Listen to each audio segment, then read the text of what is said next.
বন্ধু নমস্কার। নির্বাচন কমিশন থেকে শুরু করে বিভিন্ন প্রতিষ্ঠানগুলো যখন একটি নির্দিষ্ট রাজনৈতিক দলের সামনে মাথা নত করে দিয়েছে বলে বারবার দেশ জুড়ে অভিযোগ উঠছে, তখন এই দেশের মধ্যে এমন কোনো বিচারপতি কি আছেন যিনি সরকারের কঠোর সমালোচনা করতে পারেন এবং সরকারকে চোখে আঙুল দিয়ে দেখিয়ে দিতে পারেন কোনটা সঠিক এবং কোনটা ভুল, এবং কঠোরভাবে আপনার সরকারেরই অধীনস্থ পুলিশকে নির্দেশ দিতে পারেন? হ্যাঁ, আছেন। আছেন এবং এই রকম একজন বিচারপতিকে পাওয়া গেছে বোম্বে হাইকোর্টে। বোম্বে হাইকোর্টে একজন বিচারপতি মাধব জামদার আদালতে বসে এমন কিছু মন্তব্য করেছেন যা সাধারণত আমাদের দেশের বিচার বিভাগীয় অফিসারদের মধ্যে একেবারেই দেখা যায়নি, এবং তিনি যে মন্তব্যগুলো করেছেন তাতে দেশের মানুষের মধ্যে নতুন করে আশার সঞ্চার হয়েছে যে এখনো এমন কোনো বিচারপতি রয়েছেন তাহলে যিনি অন্যায় এবং ন্যায়ের মধ্যে দাঁড়িয়ে চোখে আঙুল দিয়ে দেখিয়ে দিতে পারেন কোনটা অন্যায় এবং কোনটা ন্যায়, এবং যিনি মানুষের অধিকারের কথা কঠোরভাবে বলতে পারেন এবং সরকারকে দিশা নির্দেশ করতে পারেন। অনেকেই হয়তো ইতিমধ্যে দেখে নিয়েছেন যে মহারাষ্ট্রে এসডিপিআই নামে একটি রাজনৈতিক দল বা social Democratic party of India নামে একটি রাজনৈতিক দলের জেনারেল সেক্রেটারি, তার নাম হলো সায়েদ আহমেদ আব্দুল ওয়াহিদ চৌধুরী, তিনি সাধারণ সম্পাদক। পুলিশ তাকে এলাকা ছাড়া করার নির্দেশ দিয়েছিল। কারণ কি জানেন? কারণ হলো তিনি সরকারের বিভিন্ন নীতির সমালোচনা করেছিলেন এবং বিভিন্ন বিক্ষোভে অংশগ্রহণ করেছিলেন। শুধুমাত্র এই অপরাধে তার বিরুদ্ধে আপনার এলাকা ছাড়া করার নির্দেশ জারি করা হয়েছিল। আদালতের এই বিচারপতি মাধব জামদার, যার কথা আমি শুরুতে বললাম, তিনি এই মামলাতে অত্যন্ত গুরুত্বপূর্ণ কিছু মন্তব্য করেছেন যেগুলো দেশের গণতন্ত্রকে মজবুত করার কাজ করবে। বিচারপতি এই মাধব জামদার বলেছেন, স্পষ্টভাবে বলে দিয়েছেন যে কেবল সরকারের সিদ্ধান্তের বিরোধিতা করার জন্য বা প্রতিবাদ করার জন্য কোনো নাগরিককে এলাকা ছাড়া করা বা তাদের কণ্ঠরোধ করা যায় না। তিনি বলেছেন যে নাগরিকরা সরকারের দাস না, সরকারের গোলাম না। নাগরিকরা কারা? নাগরিকরাই তো সরকার গঠন করে। সরকার তো নিজে নাগরিকদের তৈরি করে না। তো সরকারের মালিক কে হয়? সরকারের মালিক কি কোনো রাজনৈতিক দল হয়? বা সরকারের মালিক কি মন্ত্রী, বিধায়ক, এমপি, সাংসদ এরা? সরকারের মালিক জনগণ, এটাই গণতন্ত্র। তো কিন্তু সরকারের ক্ষমতায় এসে অনেক সময় অনেকেই ভুলে যায় যে তাদের মালিক জনগণ রয়েছে। তারা নিজেদেরকে মালিক, জনগণের মালিক বলে ভাবতে শুরু করেন এবং তাদের সমালোচনা করাটাকে, দেশের সমালোচনা করা, তাদের সমালোচনা করাটাকে অপরাধ বলে তারা মনে করতে শুরু করেন এবং সরকারের যে পুলিশ থাকে সেই পুলিশকে দিয়ে তাদেরকে নানানভাবে হারাস করার চেষ্টা করেন।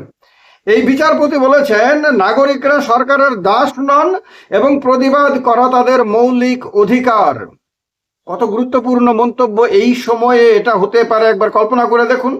বিভিন্ন রাজ্যে কোথাও বিজেপি ক্ষমতায় রয়েছে, কোথাও বিজেপি বিরোধী কোনো দল ক্ষমতায় রয়েছে, প্রায় সব রাজ্যেই বিভিন্ন সময়ে সরকারের বিরুদ্ধে এই অভিযোগগুলো ওঠে যে সরকারের মন্ত্রী, বিধায়ক, বিশেষ করে মন্ত্রীদের, মুখ্যমন্ত্রী এবং অন্যান্য মন্ত্রীদের সমালোচনা করলে পরে সেটাকে কুরুচিকর মন্তব্য ধরে নিয়ে সেই ব্যক্তির বিরুদ্ধে আপনার পুলিশকে লেলিয়ে দেওয়া হয় এবং পুলিশ গিয়ে তাকে গ্রেপ্তার করে জেলে ঢুকিয়ে দেয়, ইত্যাদি ইত্যাদি অভিযোগগুলো বারবার উঠেছে। এবং এই ক্ষেত্রে কোনো একটি রাজনৈতিক দলই শুধুমাত্র তাই এই কথা বললে একেবারে সত্যের অপলাপ করা হবে। সবগুলো রাজনৈতিক দল, বিভিন্ন রাজ্যে বিভিন্ন দল যখন ক্ষমতায় থাকে, ক্ষমতায় আসার আগে সেই দলই যখন বিরোধী দল হিসেবে থাকে তখন এগুলোরই সে নিন্দা করে, সমালোচনা করে, কিন্তু সে নিজে যখন ক্ষমতায় আসে তখন কিছুদিন পরেই যখন ক্ষমতার মধু মাখন খেতে খেতে গায়ের মধ্যে চর্বি জমে যায় তখন তার মধ্যেও একই রোগ তার শরীরের মধ্যেও বাসা বেঁধে ফেলে এবং তার মধ্যেও সেইটাই দেখা যায় যেটা অতীতে সে সমালোচনা করত। ফলে সাধারণ মানুষ সব রাজনৈতিক দলের রাজত্বকালেই কম বেশি ক্ষতিগ্রস্ত হয়। এই কারণে এবার বিচারপতি এটা ডেফিনেটলি বুঝতে পারেন এবং তিনি এগুলোর কি কঠোর ভাষা সমালোচনা করেছেন এবং বর্তমানে যে বিধায়ক এবং সাংসদ কেনাবেচা চলছে বলে বারবার অভিযোগ উঠছে বিভিন্ন রাজ্যে। পশ্চিমবঙ্গে তো আপনারা দেখেইছেন, বারবার তৃণমূল কংগ্রেসের বিধায়কদেরকে দুটো ভাগে বিভক্ত করে দেওয়া হয়েছে, সাংসদদেরকে দুটো ভাগে বিভক্ত করে দেওয়া হয়েছে।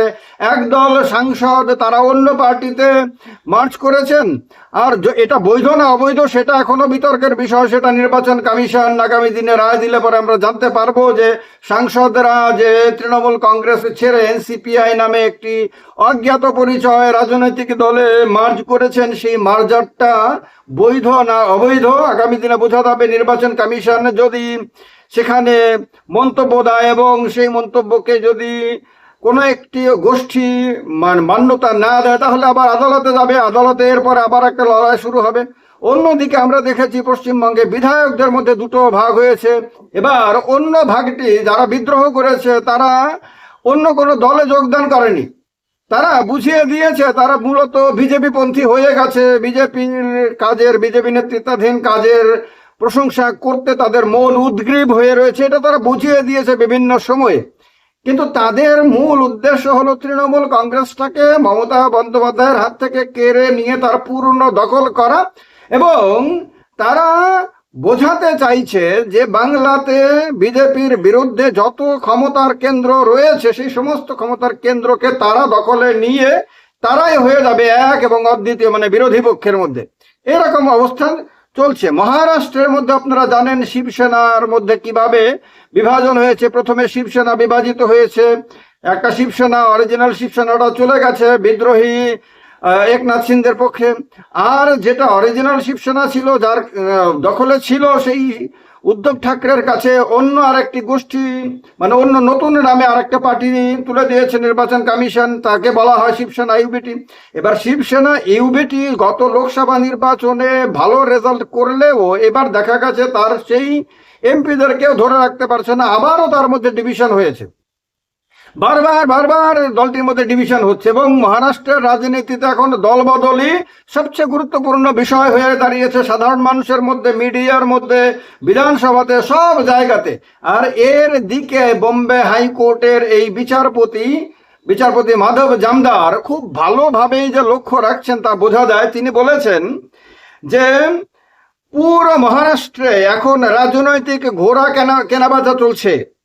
তিনি বিদ্রুপাত্মক ভাবে বলেন যদি কারো বিরুদ্ধে এফআইআর থাকে তবে তারা রাজনৈতিক দল বদলে সেই দলে চলে যেতে পারেন যেখানে ওয়াশিং মেশিন রয়েছে। আপনারা বুঝতে পারেন, বিচারপতি বলছেন এই কথা আদালতের মধ্যে বসে, অর্থাৎ দল বদল করলে সেই অভিযুক্ত ব্যক্তির বিরুদ্ধে থাকা অভিযোগ বা মামলার তদন্ত ধামা পড়ে যায় বা তিনি ক্লিনচিট পেয়ে যায়। এইটা বুঝতে পারছেন বিচারপতি মাধব জামদার এবং তার কারণে আদালতে বসে, এটা সাধারণত এই ধরনের মন্তব্য শোনা যায় না কোনো হাইকোর্টে বা সুপ্রিম কোর্টে। সাধারণত আমরা বিচারপতিদের মুখ থেকে এই ধরনের মন্তব্য শুনি না। রাজনীতি সম্বন্ধে তারা নিজেদের মন্তব্য করা থেকে যথেষ্ট আলাদা সতর্ক থাকেন তারা, কারণ তারা কোনো ধরনের বিতর্কে জড়াতে চান না। কিন্তু এই বিচারপতি বর্তমানে যে চলমান রাজনৈতিক ঘটনাবলী তার দিকে ভালোভাবে লক্ষ্য রাখছেন, ভালোভাবে বিষয়গুলোকে স্টাডি করছেন বোঝা যায়। এবং তিনি আজকের দিনে এই কঠিন সময়ে যখন বিচার বিভাগের অত্যন্ত দৃঢ়তার সঙ্গে ন্যায়পূর্ণ দায়িত্ব পালন করার কথা, যখন বিচারপতিদের মানুষের সামনে সাধারণ মানুষকে আশ্বস্ত করার মতন ভূমিকা পালন করার কথা, তখন তিনি সেই ভূমিকা পালন করার জন্য মাথা উঁচু করে দৃঢ়তার সঙ্গে তিনি মন্তব্য করেছেন এবং তার ফলে তার এই মন্তব্যগুলোকে সাধারণ মানুষ প্রশংসা করছেন বিভিন্ন জায়গাতে। এবার তিনি আক্ষেপও করেছেন, তিনি বলেছেন বিধানসভায় জনস্বার্থের চেয়ে বিধায়কদের দলবদল এবং ক্ষমতার লড়াই নিয়েই বেশি আলোচনা হয়। তিনি একটি ঘটনার উল্লেখ করে বলেন, একটি 10 বছরের শিশু দুর্ঘটনায় মারা গেলেও বিধানসভায় সেই নিয়ে আলোচনা না করে গুরুত্ব দেয়া হয় কে কোন দলে যোগ দিল বা প্রিসাইডিং অফিসার নির্বাচনে কার দল বদল হলো তা নিয়ে। ভাবতে পারেন সত্যি সত্যি কি আমাদের দেশে এইগুলো চলছে না? এইরকম হচ্ছে না? মানে দেখা যাচ্ছে না এরকম যে একটি রাজনৈতিক দলের টিকিটে বিজয়ী হয়ে পরে একজন বিধায়ক বা সাংসদ নির্লজ্জ হয়ে যে দলের কিছুদিন আগে পর্যন্ত তিনি কঠোরভাবে সমালোচনা করতেন, ভোট চাওয়ার সময় মানুষের কাছে গিয়ে যে দলের তিনি তীব্র বিরোধিতা করেছেন এবং যে দলকে ভোট না দেওয়ার জন্য মানুষের কাছে বারবার আপিল করেছেন এবং বোঝানোর চেষ্টা করেছেন কেন ওই দলটি মারাত্মক রকম খারাপ, দেখা গেছে ভোটে জেতার পরে সেই দলের মধ্যেই তিনি গিয়ে যোগদান করছেন, সেই দলের মধ্যেই তিনি আশ্রয় গ্রহণ করছেন এবং রহস্যজনক ভূমিকা পালন করছেন। এই ঘটনাগুলো কি হচ্ছে না? এই ঘটনাগুলো কি মানুষকে চিন্তিত করছে না? এগুলো কি গণতন্ত্রের জন্য মারাত্মক ক্ষতিকারক বিষয় না? রাজনীতিতে এই ধরনের যে অধঃপতন একদল বিধায়ক সাংসদের হয়েছে, সাধারণ মানুষ কি এগুলো নিয়ে চিন্তিত না? কিন্তু সাধারণ মানুষ কথা বলতে পারছেন না, কারণ প্রতিবাদ করলে পরেই ওই যেটা হয়েছে এসডিপিআই নেতা, এসডিপিআই এর সাধারণ সম্পাদক আব্দুল ওয়াহিদ চৌধুরীর সঙ্গে, যে তিনি সরকারের নীতির সমালোচনা করেছেন, ধর্ণা প্রদর্শন ইত্যাদিতে অংশগ্রহণ করেছেন, তার জন্য তাকে এলাকা ছাড়া করার নির্দেশ দিয়ে দিয়েছে পুলিশ।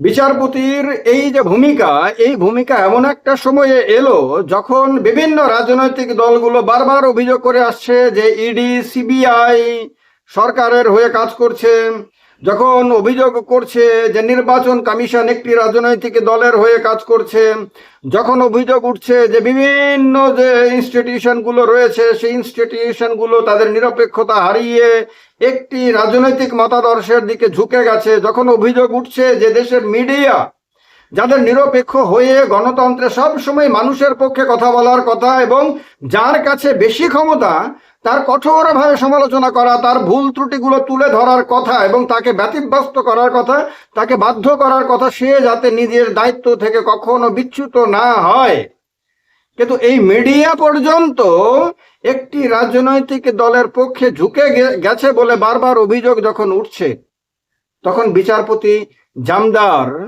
যে মন্তব্যগুলো করেছেন সে মন্তব্যগুলো কি আপনাদের মন ভরিয়ে দিয়েছে? এই মন্তব্যগুলোতে আপনারা কি কোনো আশার আলো দেখছেন? আপনারা কি মনে করছেন যে হ্যাঁ, আদালতের মধ্যে এই ধরনের বিচারপতিদের আপনার ভূমিকা গণতন্ত্রকে মজবুত করবে? কমেন্ট করে আপনাদের মতামত ডেফিনেটলি জানাবেন। ভালো থাকবেন। জয় হিন্দ, বন্দে মাতরম।